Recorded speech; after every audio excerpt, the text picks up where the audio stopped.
Good morning. Welcome to Market Today by ECTRA Arulrajhan. Today is 18th August 2023. இன்னையோட pre market information நம்ம பார்க்கலாம். Market டுடேல நம்ம American மார்க்கெட்டை first பார்க்கலாம். நேற்றுக்கு முடிஞ்ச அமெரிக்க சந்தை தொடர்ந்து இறங்கி கொண்டிருக்கிறத நம்ம பார்க்குறோம். டவ் ஜோன்ஸ் S&P 500 எல்லாமே 0.8-0.7%, நாஸ்டாக் இன்னும் அதிகமாக இறங்கி -1.17% அளவுக்கு இறங்கி இருக்கிறத பார்க்குறோம். ஸோ அமெரிக்காவினுடைய இந்த தொடர் இறக்கம் என்பது மற்ற சந்தைகளிலும் தொடர்கிறதா அப்படின்றத நம்ம பார்க்கலாம். ஸோ ஆசிய சந்தைகள் அப்படின்னு இன்னைக்கு எடுத்தீங்க அப்படின்னா பெரும்பான்மையான ஆசிய சந்தைகள் எல்லாமே இறங்கி துவங்கி இறங்கிய வியாபாரமாகிறது. இது கிட்டத்தட்ட சீனாவோட ஷங்கை மட்டும் ஓரளவுக்கு ஒரு மார்ஜினலி அப் அப்படின்னு சொல்லலாம். மற்றபடி ஜப்பானோட நிக்காய் ஆகட்டும், ஹாங்காங்கோட ஆங்சங் ஆகட்டும், சவுத் கொரியா காஸ்பி, தைவான் சந்தை எல்லாமே இறங்கி துவங்கியே இறங்கி வியாபாரமாகி வருகிறது. ஸோ இந்த நிலைமையில நம் சந்தை எப்படி இருக்கலாம் அப்படின்றத நம்ம பார்க்கலாம்.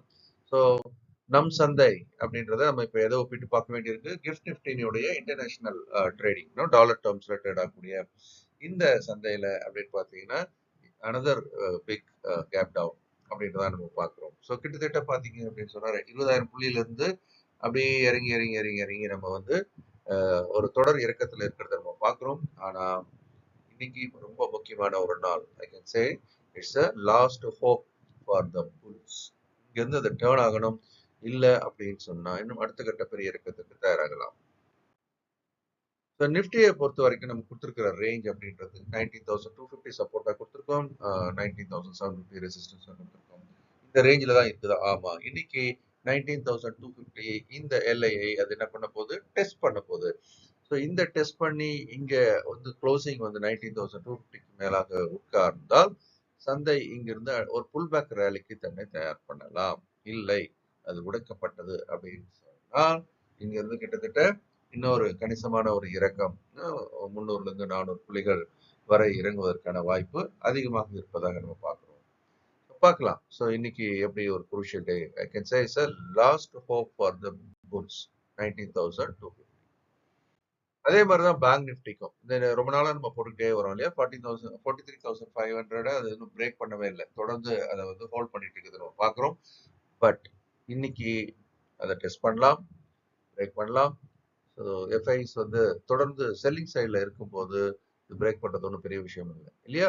ஆனாலும் கூட இது ரொம்ப நாளாக இருக்கக்கூடிய ஒரு சப்போர்ட் லெவல் 43,500 அப்படின்றத இன்னைக்கு டெஸ்ட் பண்ணலாம். இன்னைக்கு தாக்கு பிடிக்குமா அப்படின்றத நம்ம பார்க்கணும். நிஃப்டி அண்ட் பேங்க் நிஃப்டி ஆன குரூஷியல் சப்போர்ட் லெவல் அப்படின்னு பார்க்கணும். Resistance 45,800.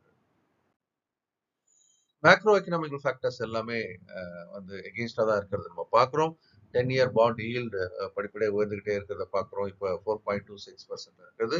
So யூஎஸோட 10-year bond yield ஏறுறது வந்து பங்கு சந்தைக்கு பாதகமானது. அதே மாதிரி டாலர் இண்டெக்ஸும் வந்து ஏறிக்கிட்டே இருக்கிறது நம்ம பார்க்குறோம். 103.31. அதுவும் சமீபத்தில் நம்ம தொடர்ந்து இதை கொடுத்துட்டே வரோம் இல்லையா. அந்த it just dipped below 100 once. 100க்கு கீழே தொட்டுட்டு திரும்ப மடமடன்னு 131க்கு வந்தாச்சு. சரி, பிரெண்ட் குரூட் ஸ்டடியா இருக்குது $84 ரேஞ்சில். ஸோ ஒரு பேரல் $84.16 இருக்குது. கோல்டு பொறுத்த வரைக்கும் அப்படின்னு பார்த்தீங்கன்னா படிப்படியாக இறங்கிட்டே இருக்கு. நம்ம வீக்னஸை தொடர்ந்து வலியுறுத்திக்கிட்டே வந்தோம். இப்போ அதனுடைய முக்கிய சப்போர்ட் லெவலை உடைக்கிறது. ஆகவே தங்கம் கொஞ்சம் இறங்குவதற்கான வாய்ப்பும் இருக்கிறது. இப்போதைக்கு $1,892 per ounce இருக்கு.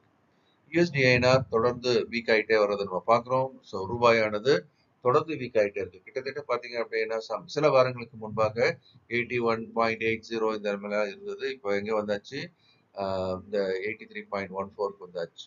அதாவது அந்த 82.90 83 இந்த ரேஞ்ச் வந்து முக்கியமான ஒரு ரெசிஸ்டன்ஸாக இருந்தது. அந்த இடத்த அது உடைச்சாச்சு. ஸோ இப்போ என்ன ஆயிடுச்சு அப்படின்னு சொன்னா இன்னும் கொஞ்சம் வலிமை குன்றுவதற்கான ரூபாயானது வலிமை குன்றியும் டாலர் வலிமையாக மாறுவதற்கும் அதிக வாய்ப்புகள் இருப்பதாக நம்ம பார்க்கிறோம். எஃப்ஐஸ் வந்து இந்திய சந்தையில தொடர்ந்து விற்பவர்களா இருக்கிறாங்க. நேத்திக்கும் பார்த்தீங்கன்னா 1,510 கோடிகளுக்கு விற்றிருக்கிறார்கள். கூடவே டிஐஸும் நேத்திக்கு செல்லர்ஸ் தான் 313 crores அப்படின்ற அளவுக்கு விற்றிருக்கிறார்கள். ஆக 2 பேரும் விற்கிறதுன்றது சந்தையை என்ன பண்ணும், இன்னும் நல்லாவே வீக் ஆகும்ன்றதை நம்ம ஞாபகம் வச்சுக்கணும். Futures Nifty live trading analysis 11 AM. So நம்ம இன்னைக்கு தான் அது கடைசி நாளாக இருக்கும்னு நினைக்கிறேன். ஏன்னா நம்மளால தொடர்வதற்கு கொஞ்சம் வாய்ப்பு குறைவாக தான் இருக்குது. பார்க்கலாம். அதில் வேற என்ன மாதிரியான சப்போர்ட் உங்களுக்கு வேணும் அப்படின்றத கூட நான் வந்து கீழே ஒரு லிங்க் போட்டிருக்கேன். அதை கிளிக் பண்ணி பாருங்க. நம்ம என்ன பண்றது யோசிக்கலாம். ஸோ தொடர்ந்து பாருங்க. கேண்டில் ஃபார்மேஷனை பத்தி நம்மளும் சொல்லிட்டே வரோம். இப்போ கரண்ட்லி பார்த்தீங்கன்னா ட்ரெண்ட் டவுன்ல தான் இருந்துகிட்டு இருக்கு. ஸோ எங்க தடுக்கப்பட்டு திரும்பவும் நம்ம எதிர்பார்த்தோமோ அதே இடத்துல தடுக்கப்பட்டு திரும்பியாச்சு. இப்போ எங்க ஆதரவு எடுக்கணும் அப்படின்றதையும் நம்ம பார்க்க வேண்டியது. நேற்றுக்கு வந்து ஒரு பியர் கேண்டில் தான். ஏன் புல் பேக் ரேலி முடிஞ்சு மெயின் ட்ரெண்டான டவுன்ல தான் வர்றதை நம்ம பார்க்குறோம். ஆனாலும் கூட முக்கியமா இந்த 19,250 ஸ்பாட்ல முக்கியமான சப்போர்ட் நான் சொல்லிட்டு இருக்கேன். இன்னைக்கு அங்கதான் லேண்ட் ஆக போகுது. ஸோ அதுல வந்து டெஸ்ட் பண்ணி மேல முடிந்தால் இந்த ஹேமருக்கான அந்த எஃபர்ட் வந்து கண்டினியூ ஆகும். ஹேமருக்கான எஃபர்ட் அப்படின்னு சொன்னா 3 நாளைக்கு முன்னாடி ஹேமர் ஃபார்மை மேல தூக்கி விட்டது இல்லையா? ஸோ அதுக்கப்புறம் ஒரு நல்ல ஏற்றமும் வந்ததை நம்ம பார்த்தோம். ஆனா அது தாக்கு பிடிக்கிறதுக்கான வாய்ப்பு குறைவா இருந்தது, உண்மைதான். அது வந்தாச்சு. இப்போதைக்கு 19,250 இஸ் அ டெஸ்டிங் பாயிண்ட். உடைச்சா 18,900ன்றது அடுத்த எல்லையா நம்ம பார்க்கிறோம். ஸோ இந்த வீடியோ உங்களுக்கு பிடிச்சிருக்க நம்பரை லைக் பண்ணி ஷேர் பண்ணுங்க. உங்க கமெண்ட்ஸையும் கீழே போடுங்க. உங்களுக்கு ஏதாவது கேள்விகள் இருந்தாலும் அதில் போடுங்க, நான் பார்க்குறேன். ஸோ இந்த நாளும் இனிமையான நாளாக இருக்க என்னுடைய மனமார்ந்த வாழ்த்துக்கள். இந்த வீடியோ உங்களுக்கு பிடிச்சிருக்கும் நம்புறேன். நீங்களும் லைக் பண்ணி ஷேர் பண்ணுங்க. உங்களுடைய கமெண்ட்ஸையும் போடுங்க. இந்த நாளும் இனிமையான நாளாக இருக்க என்னுடைய மனமார்ந்த வாழ்த்துக்கள். இந்த வீடியோ உங்களுக்கு பிடிச்சிருக்கும் நம்புறேன். நீங்களும் லைக் பண்ணி ஷேர் பண்ணுங்க.